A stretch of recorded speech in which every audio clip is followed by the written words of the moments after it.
Everyone, it has been a long time since we had the David Cerebral Palsy and Fitness podcast back up and running, and I'm definitely excited today because I have a very special guest. Her name is Helena. She's a content creator, a traveler, and has her own podcast. Welcome, Frances. Hi, David. Thank you so much. And hi, and hello to everyone watching wherever you are.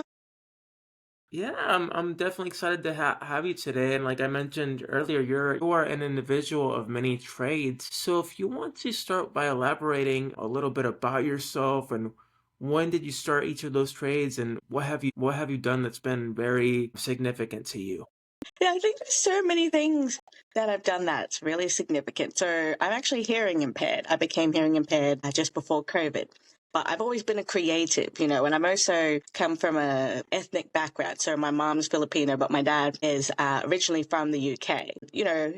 Ethnic wise, I'm sure you might have met some people. They can tell you, and even some a lot of famous people who are ethnic will say the only jobs that you can get is either a doctor, lawyer, nurse, or disgrace the family. I don't know if you've seen, there's a British comedian called Gina Yesheray, but she's a British and Nigerian. So that's what she says in her comedy show and everything like that. And I decided to sort of go out of that social, but that was mainly just, a personal preference, but I wasn't that academic kind of person. I can pass it, that's cool. But I'm, yeah, definitely not, one of those valedictorian type people. I mean, I could be, but, if you haven't got it, then you haven't got it. And I definitely don't. But I've always been a creative. I just love to, do creative things. And I've always been a very visual person. So we've lived and traveled all over the world. I've lived in about 10 different countries now. So like you said, I live in Australia, but I actually live in London. So I'm back home for a bit and I'm going back to London mid-year. But no, we've spent that a lot of time traveling. One of my dad's job mainly was allowed us to travel and everything like that. And I just love traveling. And this was, before technology, social media. You had to communicate with people, attempt to talk to people, regardless if you knew the language. And I think, nowadays we've sort of lacked that opportunity to really get to know people or engage. We've got translators and all this sort of stuff, but, we really lack the communication and everything like that. And so that's where the idea of I'm also a fashion designer, so that's my big main thing at the moment. And we've created basically a brand which is mainly, well, it's online, but we do shows in the UK, pretty much all over the world. We started off in the States for New York Fashion Week, but we upcycle. So if you didn't like your shirt, I can take it and change it. And then, with the content creating, sort of came about, during COVID, because obviously for everybody, we didn't have anything to do. We're still trying to figure out life and everything, and I've always been creating videos and all that sort of stuff. And I said, oh, well, now you can get paid for it. So, doing those sort of things. But yeah, no, that's pretty much, what I do. I've always just been that kind of person, always trying new things. So I think that's the biggest thing about my life, always try something new. What's been the most interesting country you've been to? Like you've definitely you see yourself like going back there and you're like, this is somewhere I'd like to live when I'm older and I want to stay here for a little bit and explore. I think that's a really good question. I think, every country is very different. It has its own vibe, own culture. But we really enjoyed Malaysia. So we lived there for about 5 years. My dad was one of the engineers for the Twin Towers, which was once the tallest building in 1997. And, we spent a lot of time there. And it is a Muslim country. People have this perception of Muslims and, all that sort of stuff. But because I've experienced living there, I can actually, explain that to people and, show pictures. And that's why I do a lot of travel photography and things like that. So really just to show people the experience through a camera. And now that, you can create videos of travel and things like that, which you couldn't do, years ago. Obviously, we didn't have Facebook or WhatsApp, social media, not even this app, probably River. I don't know, Riverside. I don't know how long it's been on. But like, it's been amazing how technology has evolved where you now have the opportunity to share and even to meet people. There's safe groups and all this sort of stuff. But no, there's so many places. Like I was in Scotland last year. So I was living in the UK. I ended up in Scotland, went to France. And since I'm going to be moving back there, hopefully see more of that side of the world. I mean, I've studied in Germany, been to the States. I lived in Mexico. So, and I've lived in Asia, lived in New Zealand and Australia. So I think I've got four continents, three. I can't even count sometimes. I'm like, where have I lived or where have I been? So I'm trying to get my countries up. Even in the States, I'd love to go and see, all 50 states. I think I've got six and counting. So still on the list. Are you fluent in any languages? I should be. It's the weirdest thing. The brain does things that we really don't understand. Even, for example, because I'm hearing impaired, I didn't know that the brain, it's because it's all connected, through the ears and it goes down and all that. It can actually, affect your speech if you don't have hearing aids in. So it's all those things that I've been learning. But in terms of like languages, my Tagalog, which is Filipino, that's the main language of the Philippines because I was born there. That's not too bad, even though my mum's sort of like, you sound funny. I'm like, well, I have an Australian accent. I can read it and I can type it. But because some words is just super long, it'll just take me a while to like pronounce it. But it's not too bad. My singing in other languages actually it's actually better. So I can sing in Spanish, Tagalog, Oh, Indonesian. Well, it's actually, yeah, Bahasa. So Malaysia and Indonesia share the common language, which is Bahasa. But I always try to learn bits and pieces because I worked with refugees and asylum seekers, and they don't speak a lot of English. English is hard to learn actually. So there's American English, there's British English, and then there's Australian English, and they're all different. I don't know if you've seen Michael McIntyre. He's a British comedian, but he talks about how the English language has certain letters like knackered, which starts with a K, but it's knackered. People say knackered, or, just things like knitting. And, like it has a K at the start, but, it's not even like you're pronouncing the K. So there's all those sorts of things. But no bit of Swahili, maybe like just some basic Thai. My Laos isn't too bad. Laos, sorry.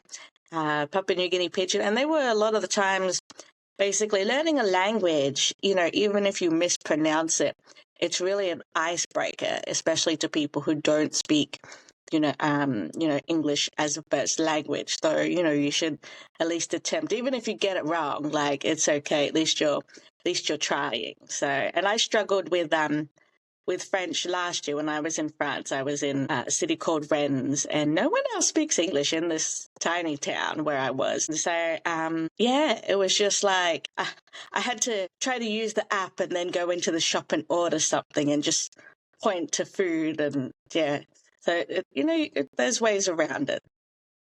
that's awesome. And you mentioned you were hearing impaired. Did you face any difficulties early on in life, just to kind of go through society and finding ways to cope and accepting yourself? Oh, you know what?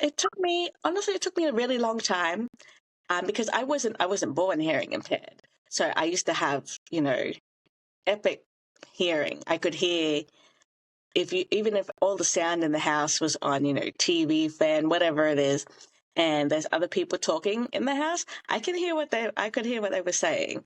And they'd be in like a couple of rooms further, across the room or whatever, the next, doors down or something like that. And, when I became hearing impaired, it just like took a lot out of me because I was like, oh, I'm not normal anymore. Like, how am I supposed to, do things, do that? And, people be like, oh, you're exaggerating and everything. But, it's hearing, right? It's something that you never thought that, you would lose, because it's one of the five senses. We have sight, hearing. What else is on the list? Seeing, Being in touch. speaking. Yeah, smelling. So, it's all that sort of stuff. And hearing, it's like, yeah, it just sort of mind blew me a little bit. And then when I got hearing aids, and because of my age at the time, I was 28. So hearing loss, it's normally, either from birth or, elderly people.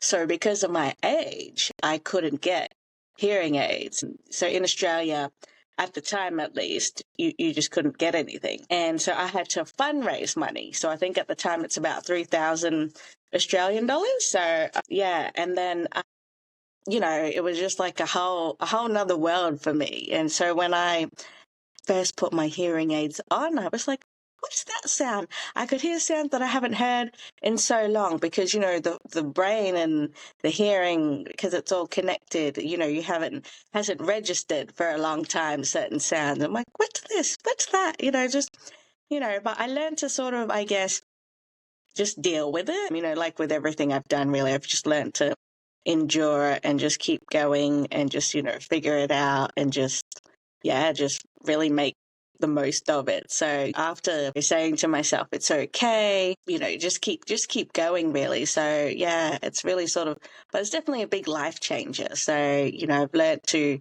accept it and realize there's really nothing wrong with me. Some things happened, and this was just one of those big things that, happened in my life. And so, yeah. And it's good and it's bad because, I love to go swimming and, if you have to take your hearing aids out, that sort of thing. So sometimes, it's just because it's in the back of your ear. Like I've got it at the top of my ear. I don't know if anyone can see that, but like, it's just right there. So Yeah, I can see it. It's like a little transparent, right? yeah. And so, sometimes people don't realize that. And it was just little things like if I'm in a car and they were sitting at the driver's seat and talking to me. I couldn't hear them, even if I'm in the back. So, I always had to sort of tell them to speak louder or sit up the front, that sort of thing. And yeah, it had been a real struggle, but, I've managed to work it all out. And then is that where your community activism ties in, where you're kind of advocating for anybody with a specific disability and including yourself? Yeah, well, with the fashion industry, it's been an interesting journey, actually. So I had previously done modeling, and that was like my main thing I wanted to do. And then, with COVID, everything's changed. There's Facebook groups, and so there was a company who I was modeling for just as like a participation sort of thing. They had launched in the States, and there was a girl that I met on there, and she had modeled for New York Fashion Week. And I said, oh, how'd you get in? And then, she knew that I was just designing or just, playing around with stuff, really, because a friend of mine had taught me how to make hair ties and, bags from shirts and actually resell it. And so she said, oh, you should apply for New York Fashion Week. I said, doing what? What would I do? And, in Australia, it's a little different. We've got Melbourne fashion, we've got Sydney, but, the market's a little slower out here. And so I applied and I didn't expect to get in, actually. So when I got in, I said, oh, okay, what are we going to do? What will I do? I have no idea. I hadn't been to the States in almost, 30 years. I was like, I don't know what's out there. I didn't know, no idea about New York Fashion Week and all this. So, I had to do a lot of research and figure it out. And so that's where the activism behind it was, because it was mainly to do with supporting not just disability, but people who didn't have a chance to shine. Because now we've got, all different shapes and sizes. And, since I've traveled a lot, that's what I based it off, that beauty comes in all different shapes and sizes and different colors. And so we created something which includes everybody. So it's been a couple of years already, but we're still trying to, figure out which way we're going. And a lot of the times now we're starting to work with people in domestic violence. I'm actually studying a graduate certificate in domestic violence responses. And then I've had a few situations which relate to that. And then I've written a book which is called Me Too, but Never Again, which is about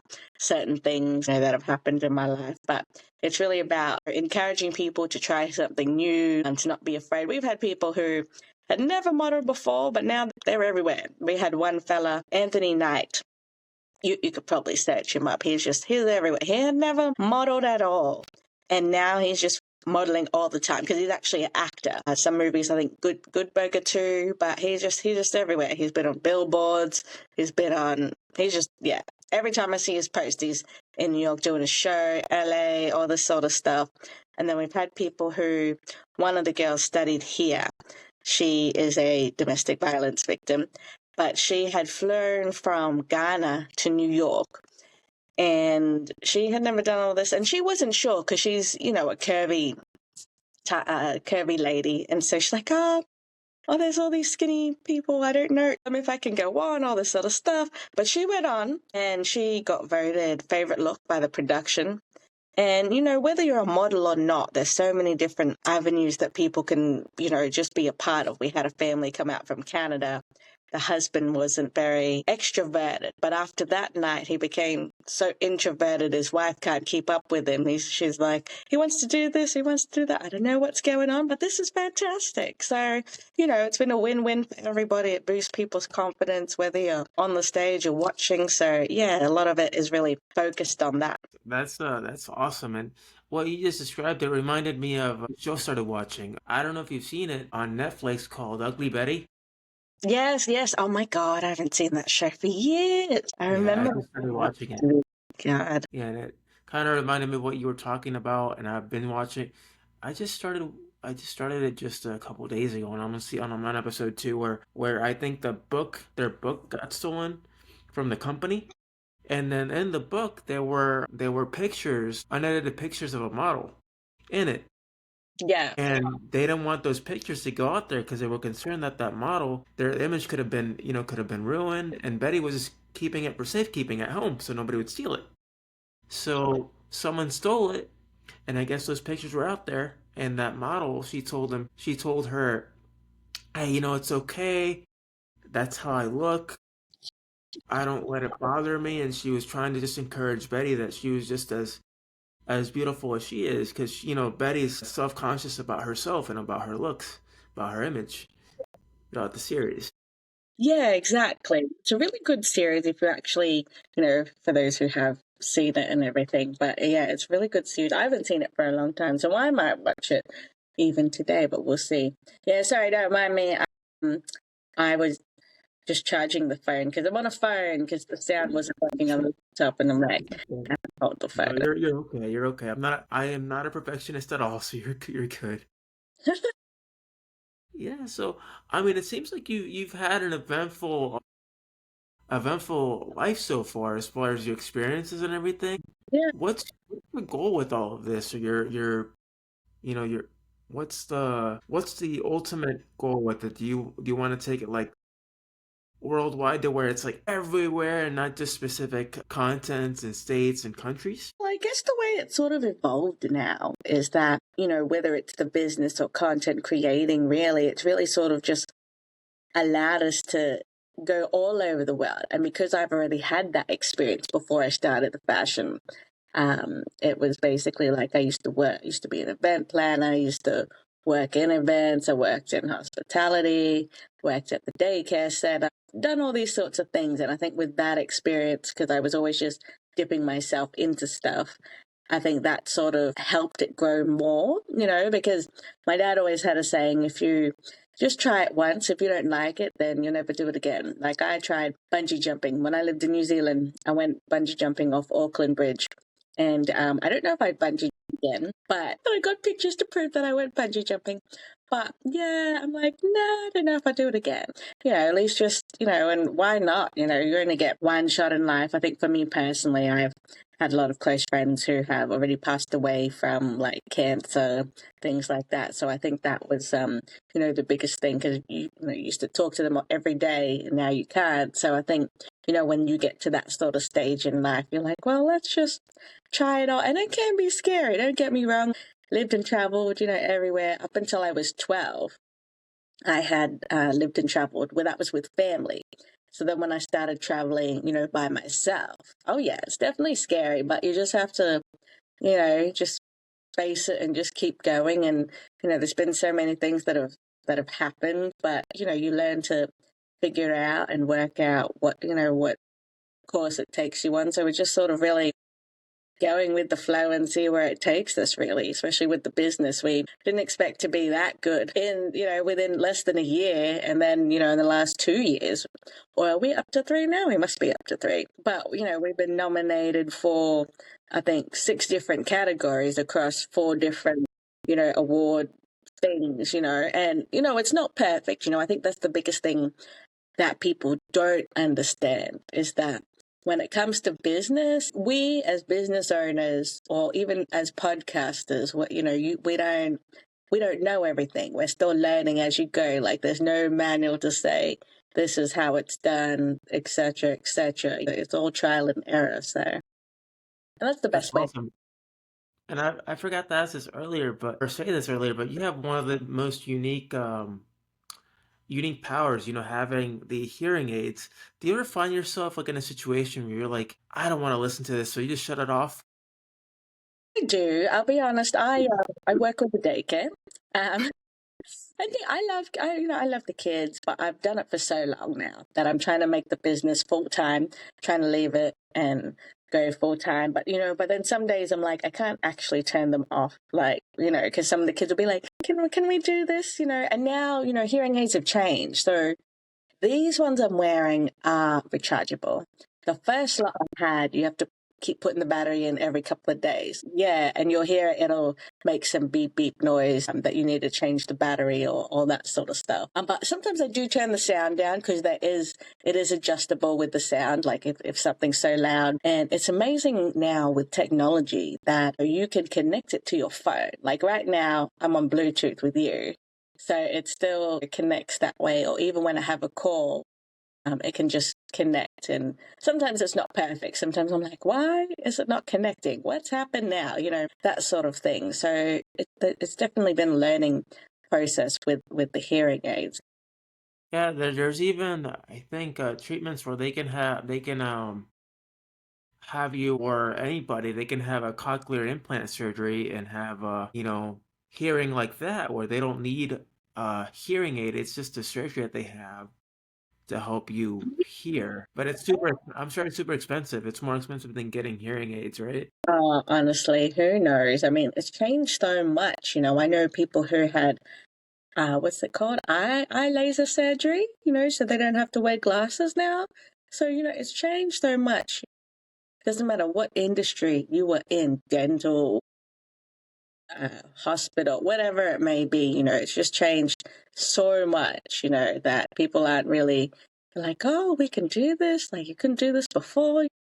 So, yeah, I mean, I'm waiting for the day where they develop waterproof hearing aids. Like, because sometimes it's a pain. Sometimes I do forget. And I mean, one time I remember I almost went in the shower with my hearing aids because you're just like, yeah. And I'm like, oh, wait, I can't do that. So, yeah, because it's just normal because I have them in most of the time.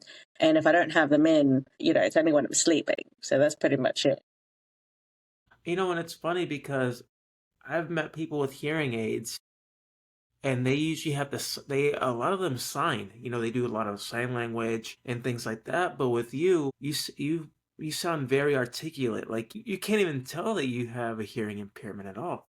Yeah, definitely. That's a good thing you brought that up because that's what I was still learning about was that hearing impairment, it's usually started from birth. Or if you're, from the older you get, I think maybe if you're like 70s or 80s, you're getting older. So, your body's changing. So that's when the people need hearing aids start. But because I was only, it just, I think it sort of shocked a lot of the, professionals who knew about all this sort of stuff. Like, oh, you need hearing aids? Like you're only really young. And even I was just like surprised, because I mean, they're 3,000.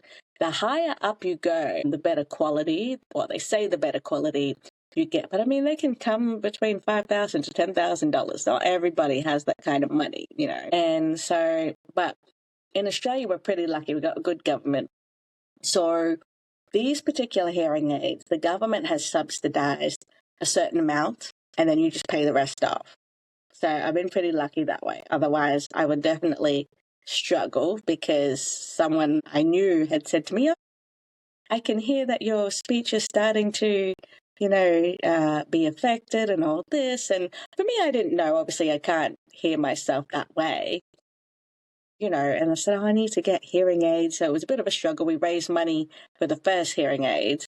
And then since I learned about this particular company, which is Audica Australia, so they basically have a thing where they subsidize, the government subsidize, and then you just pay the rest. Been pretty lucky that way. Otherwise, yeah, I definitely could not afford hearing aids. When did you first start noticing that you were losing your hearing? Like, do you remember the time? What were you doing, at that time that you were like, I'm having difficulty hearing, like, and like I I think can't really. I sit in the back of the class because I normally used to sit in the front, but when I was in high school, I'd sit in the back. And so I think from then I started, uh, you know, figuring out, I didn't really think so much of it, but I was like, oh, I can't hear certain things. But then I don't know if it's also because I worked in events, like I used to work at concerts, that sort of thing. So I don't know if it's that. But I think when I lived in New Zealand, we had a big earthquake that time. So that was the Kaikoura one. I think that's 2015, 2016, something like that. But, and it was massive. So my ears kept ringing and they just kept ringing. I'm like, what is this noise? So I had to go to the audiologist and all that. And so they said, oh, that I already lost like 50%. I was only like 25. So, for them, they were sort of shocked as well because I was like, oh, I don't know what's happened, how it happened, So it was, yeah, really crucial to start getting hearing aids and everything like that. So, and it's still sitting at 50%. I get a checkup every now and then and that sort of thing. So I think it was mainly from the earthquake as well, or there was something just about it that just made my ears keep ringing. So, Yeah, I mean, technology is awesome. Thank you got to thank those medical professionals and everything else. And I don't know about how the healthcare system is in Australia, but it seems like they really care about their patients there and they're willing to help. Well, at least, I don't know if you guys have insurance companies there or how it works there, but here we have insurance companies, and you have to go through a process where you have to get a referral from a provider, and then they refer you to the provider, to the specialist, and then from the specialist you go there, you get seen, and then depending on your insurance, you pay a certain amount, a copay, or they'll cover your treatment fully. You know, yeah, okay. Yeah, no, they're pretty good here. I mean, there might be some people that disagree or whatever, but no government's perfect. But for me personally, I have lived and traveled all over the world, so I've seen it all. And even when I was in the States, having those kind of conversations with local people, just about whether it's about the healthcare system, government, it's not to it's not about like what's the word I'm looking for? Like it's not about, I was going to say competing or whatever. It's more like just a interest and a knowledge to know what goes on in your country and how are you surviving. So here we're pretty good. We do have a healthcare system in place. So even if you don't have um, insurance, so private health insurance is optional. But we do have the healthcare system where you can just go to the hospital or doctor, and they have bulk bill. So basically, it's all funded by the government. Now, there are some places where you will pay, say, for example, I go to my doctor and I will pay $80. Now, then you get half of that money back to you. So you're only paying $40 just to see the doctor. But that's because that's what's the word I'm looking for? That's a private doctor place. I'm trying to think of the word, but I can't think of the word right now. But but there's certain other places, like you can go to some doctor places where you don't have to pay. You have a card and it's a Medicare card. So it's all linked. So basically, even though in Australia we are higher tax, anybody that comes out here, they'll be like, oh, we're taxed very high. Yeah, we do. But that tax goes back into, education, goes back into the healthcare system. It goes back into all these things that we who pay tax can get. So we have compulsory voting here. So legal age here is 18. The same in the UK, it's 18. So, but here in Australia, so you have to vote, register to vote. So even if you write on the ballot paper, this person's a loser, whatever it is, that doesn't count as your vote. But everybody has to register to vote. So basically, you are allowed to have an opinion and a say about who you want to run your country. Whether they win or not is another story. But at least you made an attempt to, put forward your ideas, your opinion. Like we've already had a female leader how many years ago, and I know the States hasn't had is yet to have a female leader. It's on the Yeah, they've gotten close, but not there just yet. I mean, it's in my opinion, it's very hard here because it's very well politically, and I don't like to go into much into yeah, politics, but politically, it's mostly male dominated, yeah, which is the main reason why. yeah, exactly. So there's a big difference, and that's the beauty about travel is that you get to hear it from people who live in that country. You get to hear about what they're going through. And once you hear their story, you realize yourself that we are actually similar. It doesn't matter what color you are, how old you are, whatever it is. Everybody is going through a similar story. And that's why with the fashion brand we've created, what we've created, I say we, like I've got like a little team that helps us out and everything, but we've based it on regardless of your status economically, whatever it is, we're all still human beings. And there's similar problems we can relate to, whether you're a mom, whether you have a disability, so we all have an understanding. And that's why, that's what brings us together because we can relate to certain situations. Well, Francis, I've had a wonderful time on the podcast. Where can my listeners find you, find more information about you, and all your adventures and everything you're currently doing? I'm on Facebook. You can just type in Francis Helena. So Francis is like the country France with the S on the end, because I know some people spell it with an I. And then you can just pretty much type me in. I'll come up somewhere. I'm on Instagram, on LinkedIn. I need to be more active on LinkedIn, but I'm on LinkedIn. Yeah, you can just even type me into Google. There'll be something. Something will come up. You can find us at Beautifully Diverse Fashion. That's on Instagram as well and on Facebook. And yeah, I'm at the moment trying to fix the sound on my laptop, but we'll hopefully get back into podcasting because I've got a travel one, and then we've got this community one that we wanted to launch. So it's all in the works, as they call it over there. All in the works. Yeah, that's awesome. It seems like you're doing really well and doing your own thing and just enjoying just life how it is. Yeah, definitely. And I think, we as people, we worry so much about what we're going to do in the future, this, that, and the other. But you really need to enjoy life, because it's going to get to that point in time where you're like, okay. And I think that was the biggest thing for me when I became hearing impaired. I said, damn, okay, now what? What do I do? So I was just like, well, we're just going to go with it, see what happens, and just make the most of it. And, now that there's so many opportunities, with apps and social media to actually share about it, people know that they are not alone because there's so many people out there who have similar stories. Well, Francis, thank you so much for your time and you're sharing your knowledge and expertise. And I'm sure anybody that listens to this will have a lot of, they'll be more educated and enlightened to pursue their own dreams and their goals. Yes, thank you. Yes, definitely do that. Life is really what you make it. It doesn't matter what is happening in your life. You can overcome anything. You just have to take that minute just to realize that it's not the end of the world. Just keep going. Exactly. And if you guys want to listen to this podcast, you can go on Spotify, iTunes, YouTube, and any other major podcasting outlet out there. And as always, I hope you guys have a great rest of your week and stay blessed. Thank you, Francis. Thank you, David. Bye. Bye, Thank everyone. you, buddy. Pardon?